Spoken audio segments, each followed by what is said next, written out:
Defense Secretary Lloyd Austin announced a global task force to stop Yemen's Houthi rebels from attacking ships. The government of Yemen started launching attacks on commercial shipping.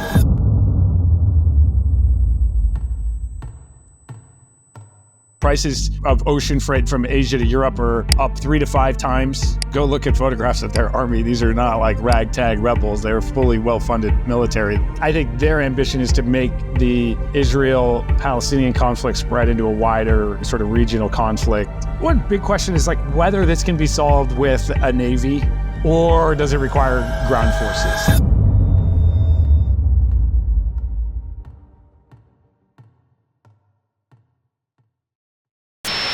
Welcome back to the pod. We have a special emergency episode on the Suez Canal crisis featuring the one, the only, the legendary Ryan Petersen, the CEO of Flexport. First of all, thank you for joining me on the pod, Ryan.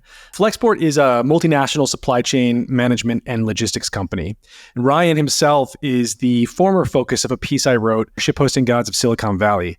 And this was the piece where I first started to write about the trend or phenomena really of, in this case, a supply chain management company or a social media company or any kind of technology company sort of educating the public on their space in real time as if they were themselves a media figure.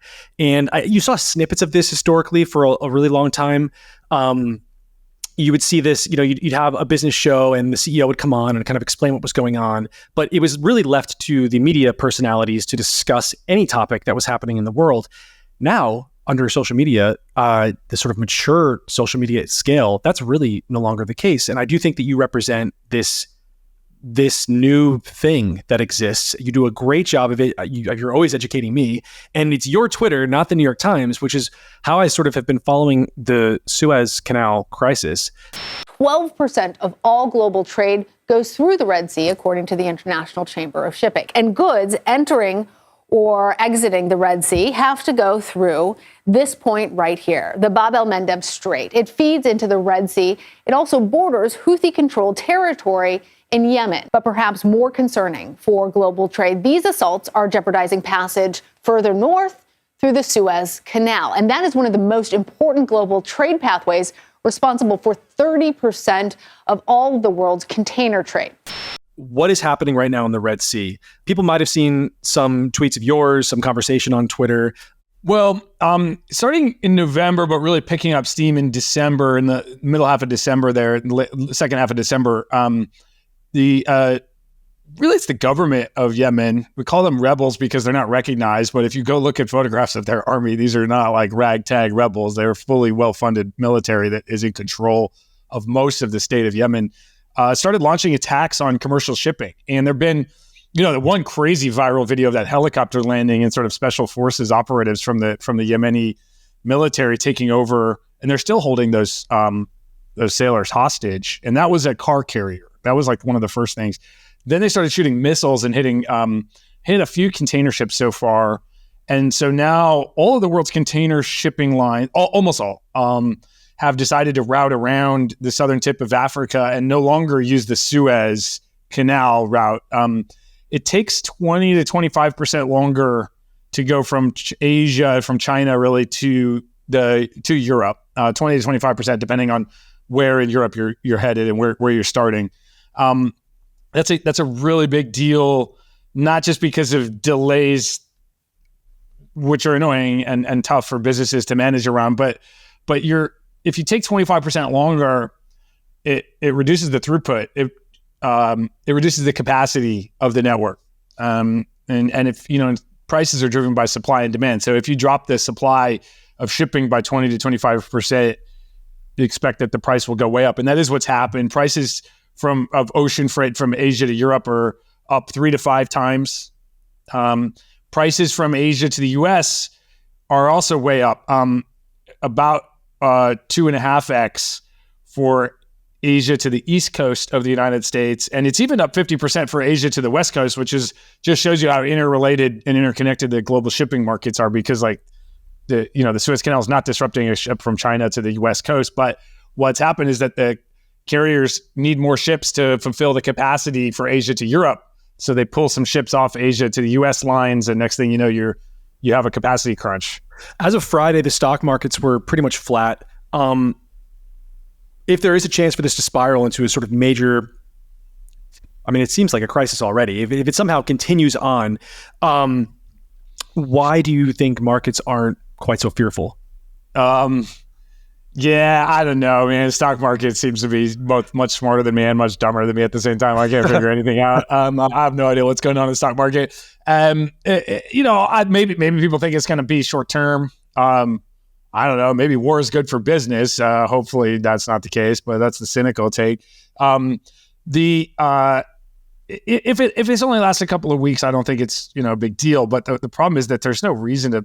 In my view, there's no reason to think this is a quickly resolved. The United States has sent a entire carrier strike group to the region, but they're not launching offensive attacks to sort of take out the bases or even. I mean, it's not an easy thing to do. They're effectively terrorist attacks, even if they're well funded and sort of run by a pretty I don't know, advanced is the right word, but a proper military, at least from the photos.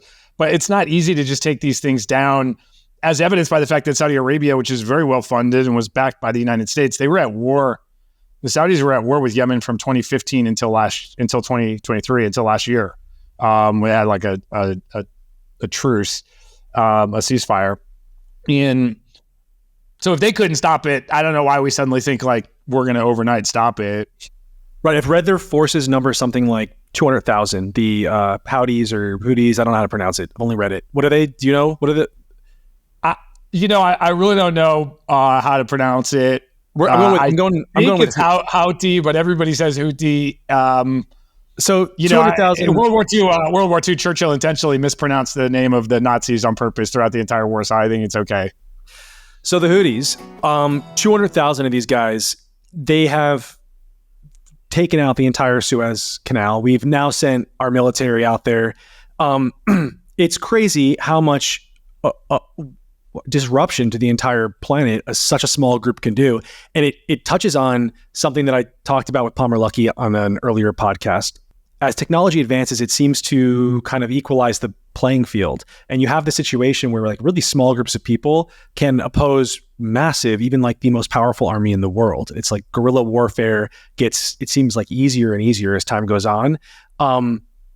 You're advising the cabinet, let's say hypothetical situation. How do they even think about this right now? How do you stop what is effectively? I mean, you say they're the government, they're acting sort of like terrorists. I don't even know where I would begin. I mean, what can you do to secure the Red Sea? And if you can't, I mean, is there a chance that canal will just be at risk forever? Yeah. Well. It's very tough to be a leadership. It's so easy to be like armchair quarterback and tell people what to do. The reality is, the United States has not made a lot of friends by invading countries in the Middle East over the last couple of decades. And I don't think anyone really wants us to do that out there. Maybe the business community does. Maybe some people have, people in the shipping industry might prefer it. But if you look at the European governments, it affects Europe much more than the United States. I'm a little surprised that Europe hasn't said, hey, this is not acceptable. This is cutting off our major trade lanes. I would put a lot of pressure on Europeans to step up. And if they don't want to do it, you're sort of like, well, I mean, the U.S. barely uses the Suez Canal. It is a shorter route to get cargo from Asia to the East Coast, but like marginally shorter. It saves about 8% versus going around the southern tip of Africa.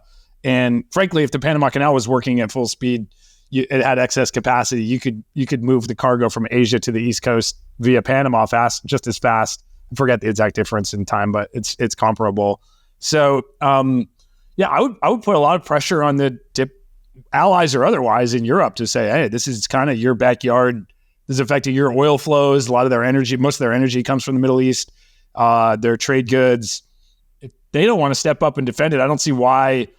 If it's the case that in order to stop this, you need a land invasion, like I see no reason for that to be U.S. troops. But that's my personal opinion. I know there's people out there who like to see us go be the global police and take care of business. And I'm just not sure that the world wants that from us. And I think war is pretty ugly. So I wouldn't do that. What about the role of private business? For example, I mean, you guys have been doing a lot just on the information side. Is there anything that you can sort of bake into the product to assist in any way? I know it's a kind of crazy question. Well, it's Maersk is running the ships. That's their ships that are going through. And they made a valiant attempt. They were the first ones. I forget if they got hit with a missile or it just missed originally.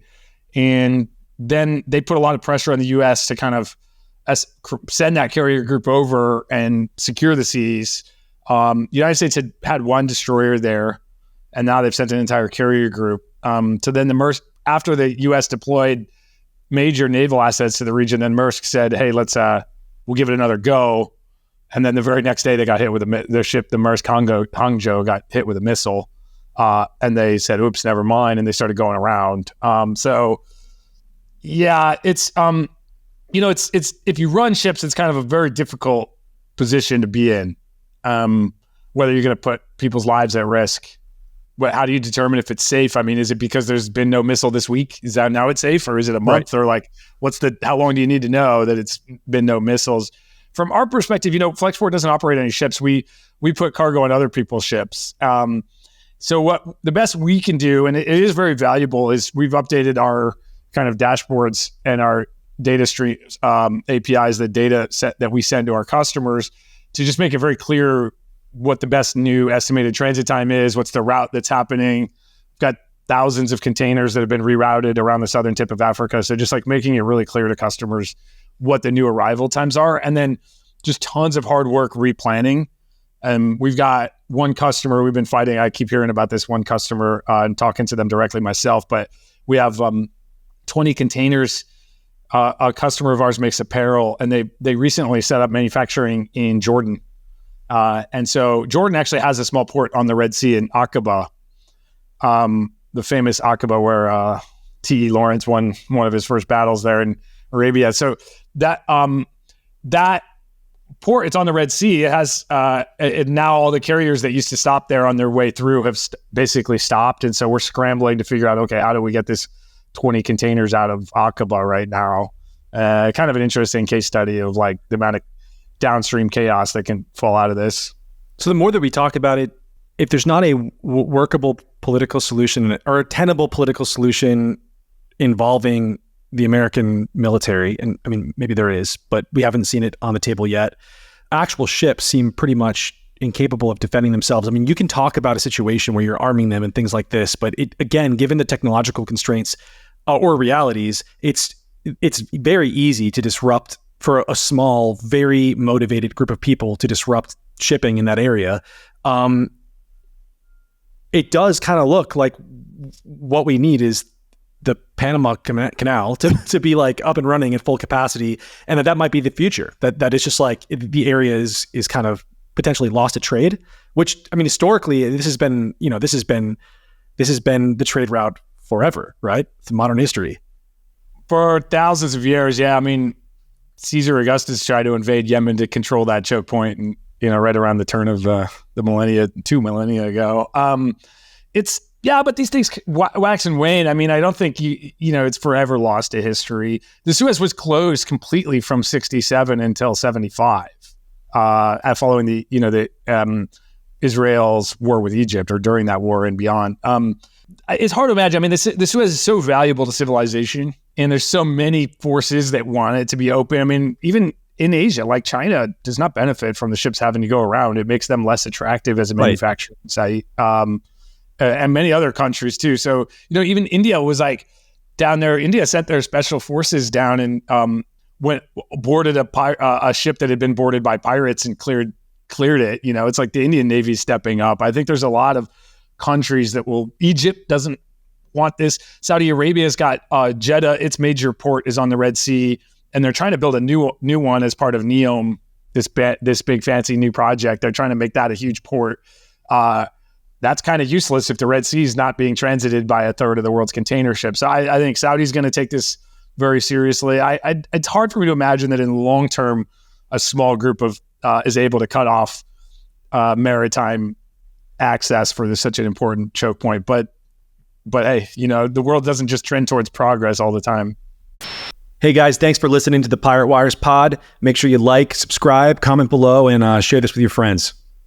Speaking of this small group, I think there's just I have a lot of confusion as to why they're doing this. What is the motivation? It's like partly there's like a pirate component, and it seems like pirates are always just wanting to fuck shit up, and that's just like the way it is. You want to be like raping and pillaging and doing whatever. Part of it feels sort of like the Ewoks in Star Wars, just like throwing stones at the giants and bringing them down. Like they're just like, this is our territory. It's like that kind of energy. But that's my sort of ignorant look in. I mean, do you have any sense of sort of what is the motivation and what is the path out that people are kind of hoping for? Is it what you're saying here? It's like the Indians get involved, the Chinese get involved, everyone else gets involved. Let's start with motivation. It's pretty clear that it's about Israel and trying to stop the blockade of Gaza, and ultimately, I think their ambition is to make the Israel-Palestinian conflict spread into a wider sort of regional conflict. It's interesting because when I tweet, to me, I mean, once you shoot missiles at civilian ships, like you're sort of a terrorist, right? I don't know. It doesn't seem like that complicated of an issue. But when the people come out of the woodwork, come and say, no, this is a legitimate part of a legitimate struggle for the Palestinian freedom. And it's obviously an issue that's pretty fraught, and kind of like lots of people will take that side, surprisingly, because to me, it's like, terrorism is kind of no place in the world. And it's sort of obvious when you blow up these ships that have nothing to do with Israel, and the sailors are from the Philippines or something, have families back home, and it's kind of crazy. The Houthis have a slogan. It's like, here, let me Google it real quick. It's a death to America. Well, that's part of it. When is it not? It's group slogans. God is great. Death to America. Death to Israel. Curse on the Jews. Victory to Islam is their slogan. But and so you kind of say, well, they want a little bit more than the end of the ceasefire. A ceasefire in Gaza. It seems that they are asking for more than that. But people say that that's not to be taken seriously, the slogan. It's just words or something. I'm not traveling to Yemen anytime soon.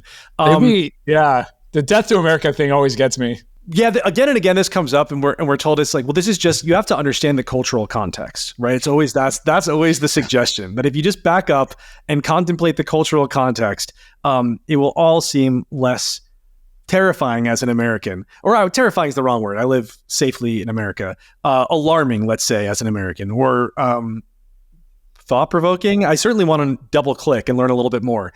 But you have clearly then, I mean, what it's sounding like to me is like you're trying to goad the U.S. military into conflict, as you said, to sort of broaden the conflict. We're sort of smartly waiting it out. You mentioned earlier off conversation that the French were actually protecting their own ships through the region.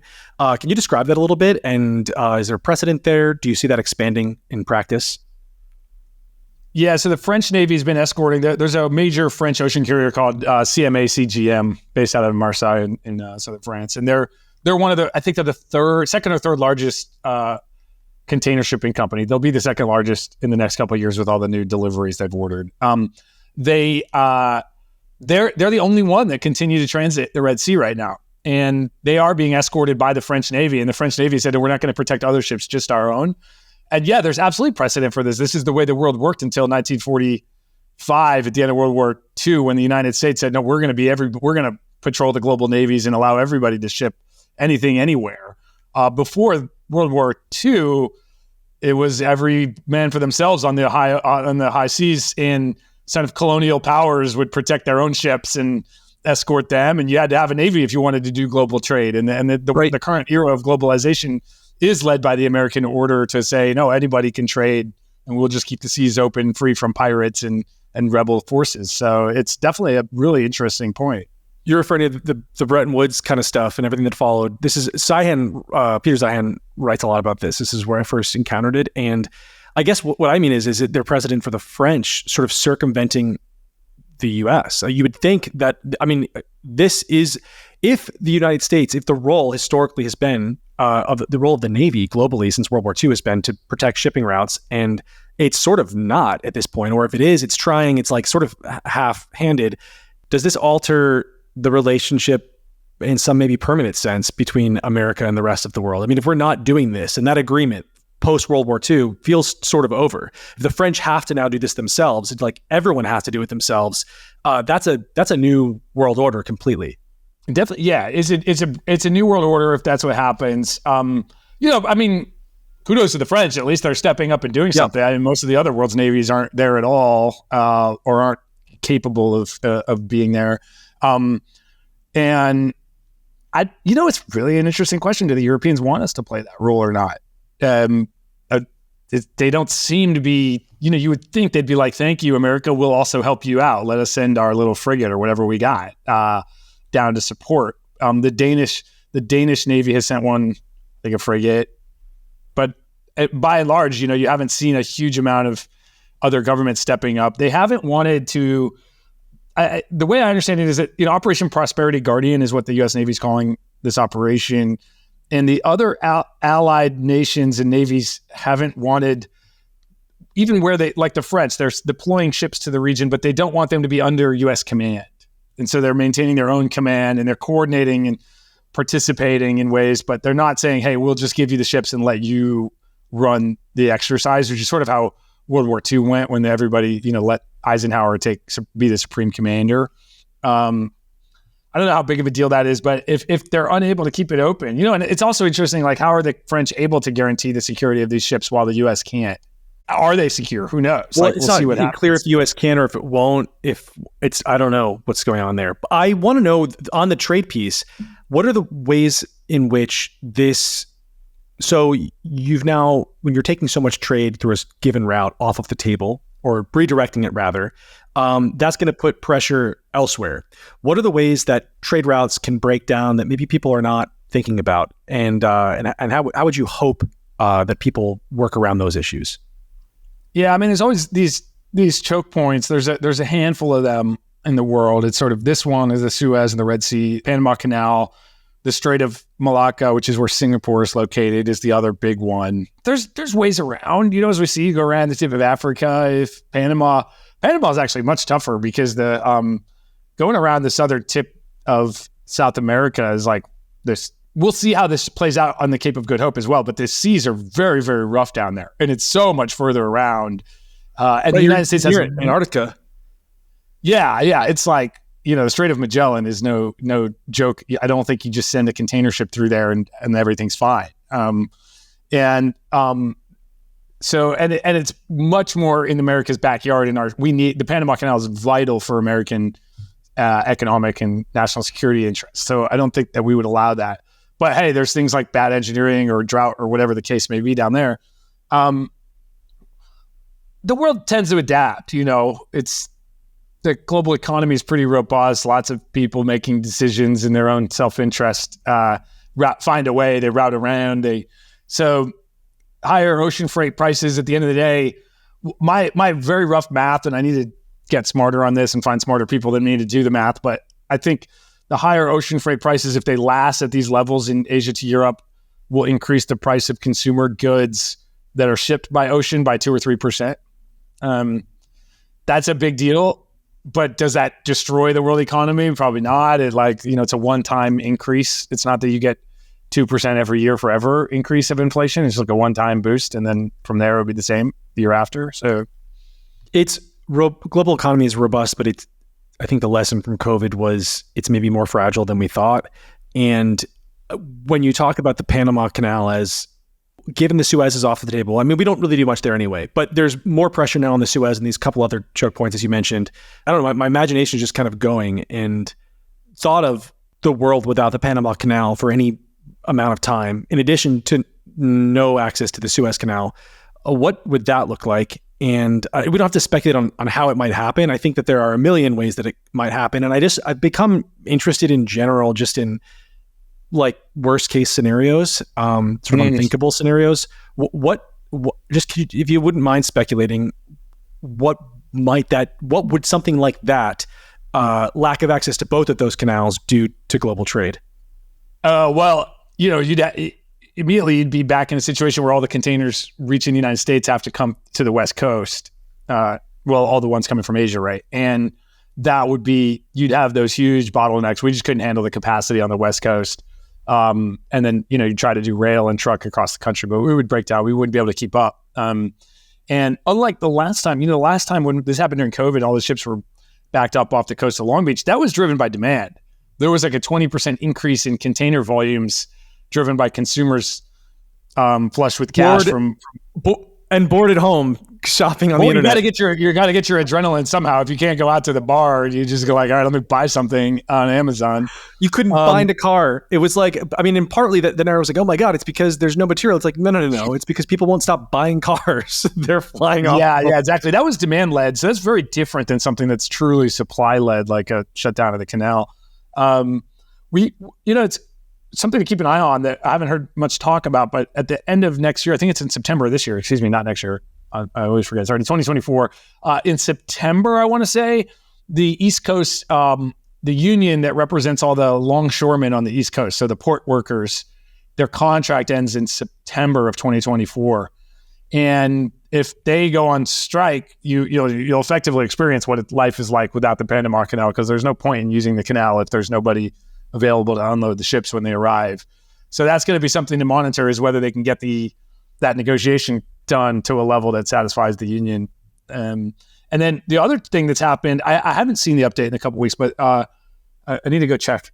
But the Biden administration closed the main rail crossing from Mexico into the U.S., or the second largest rail crossing, because too many migrants were riding on the trains coming in. And so all this cargo, a decent amount of cargo comes up from Mexico by rail, even including stuff that's brought to Mexican ocean ports and then railed up from Mexico up to Texas. And so they closed that. So you get like a lot of things happening at once that can disrupt supply chains. I had someone asking me on Twitter, is this like really, are things melting down to an extreme degree, or is it just because like we all have real-time access to information now and this stuff always went down? And I don't know. I mean, this is the Suez perennial questions. It is, right? The Suez was closed from 67 to 75, so it's not like this stuff has never happened before, but yeah, that's the big question.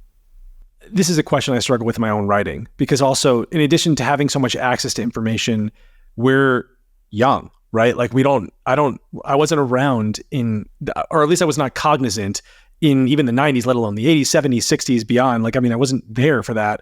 So it's you have to go back and read, and then it's a question of, I don't know if writers were maybe less hysterical back then, or what. But given the tweet that you just mentioned, kind of hitting you, does it feel like this is all breaking down at once, or whatnot? Is that your sense? Is that, because I sort of just raised this question of the canal as a kind of worst case what if, but do you see things getting worse, or are you hopeful that the Suez Canal crisis will be improved and nothing else will sort of break down, and we're going to kind of get back on the road here? I think optimism has generally been the right answer over the course of last few centuries. Things do tend to get better. The 1970s, again, I wasn't born yet either, but the 1970s, there were like thousands of political terrorist bombings in the United States, like left bombings, like, people car bombs and stuff. Like, it's not that crazy. Even this thing, you compare shooting a few missiles at ships to like the things like World War II, or, Hitler invaded Egypt to try to shut down the Suez Canal with Rommel and the Desert Fox or whatever, North Africa. They sent like 500,000 troops or something and tanks to attack. So it's like, okay, in the scheme of things, it's like not that bad what's going on.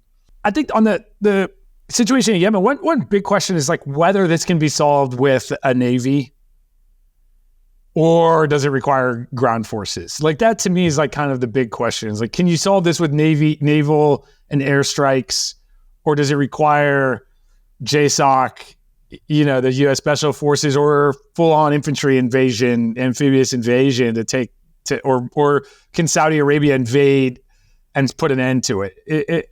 Because that's the big question. I think you see a lot of armchair quarterbacks out here saying, the United States should put a stop to this, but like, that's the giant, to me, that's the line. It's like, yeah, okay, I guess if you can just stop it with airstrikes and not put your people's lives at risk, then maybe go for it. But if it requires you to go send your troops in there, we didn't make a lot of friends the last time we did that. Well, not at home either. I mean, who wants to send their friends in America off to die in a foreign war for French consumer goods?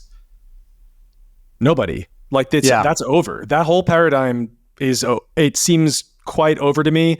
Politically, from the left and the right, there's consensus on the fact that we don't want anything to do with that.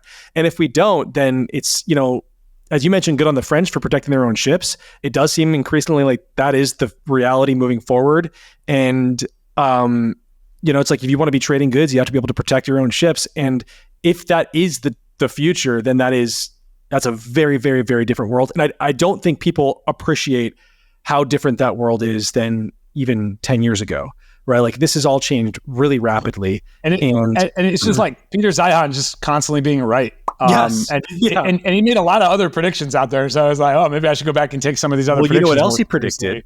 He also predicted the rise of Argentina, which who saw that coming? I remember when I was first reading Zeihan like 5 years ago, I think, that was the part. It was like back when I was getting into Ayn Rand when I was younger.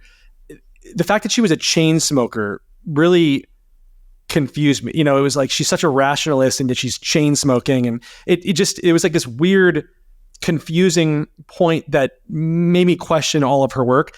With Zeihan, it was the one thing that really made me question him was his obsession with Argentina. He was like, this is just geographically primo land. The fact that they're not all dead now says to me that the politics don't matter nearly as much as they should, because any other country under those political constraints would be gone by now. It's because they're so like set up to win.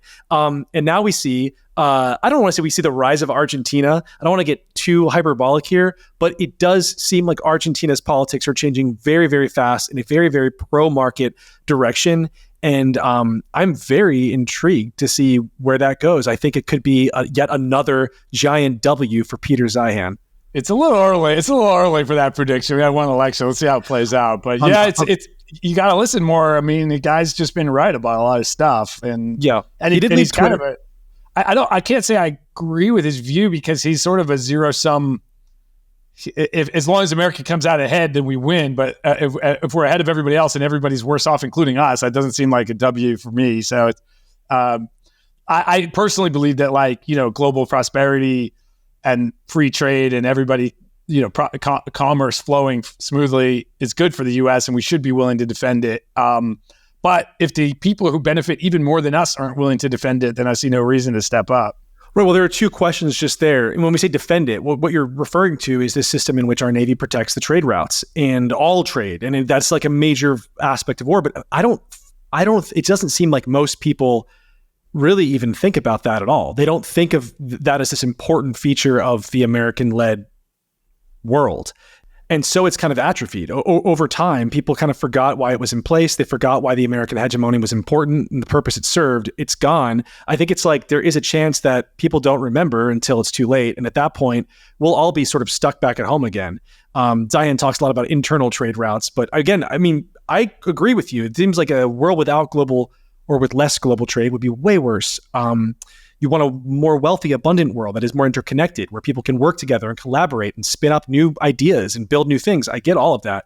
But as Zeihan keeps sort of beating the drum, it's like a lot of these forces are just totally beyond our control and inevitable. It's been a long time since Bretton Woods, and the world has just changed its mind on a lot of things. I don't even know how you would. Civilization is very fragile, and it takes hundreds of years to develop from barbarism to civilization, but you can go back in an afternoon. I do want to ask your opinion on a tweet I saw from Mayor Pete Buttegegi. He said that the greatest threat the supply chain was facing in the future was global warming. What are your thoughts on that? Just generally, is he on point, or do we have bigger problems? Well, he didn't say in the future, by the way. He said this year. Right now, it's the weather. Yeah, in the future, it's highly debatable, and you might be right. But in the present, I think it's definitely people shooting missiles at ships and forcing all the container ships in the world to go around the tip of Africa. So no, I think that was kind of absurd. Yeah. So this brings us. I got the strong vibe that was like a pre-scheduled tweet that they like kind of like forgot about and it just went out because like, you know, a month ago that might have been a reasonable thing to say, but right now it's kind of crazy. Damn, you think he's on top of it that much? He's scheduling tweets a month in advance. I guess it's possible. For them, they really do think the global warming thing is going to be their focus of attention forever. It reminded me of actually when the California wildfires were last super in the news, maybe 2 years ago. All of it was blamed on global warming, sort of stripping the government itself of any responsibility for land management or the PG&E's culpability in any of this, even in like housing, like zoning regulations and things like this. It comes up again and again and again as this way to absolve ourselves for responsibility for the world, I think. Much bigger problem. I'm not going to force you to ask or answer questions about global warming.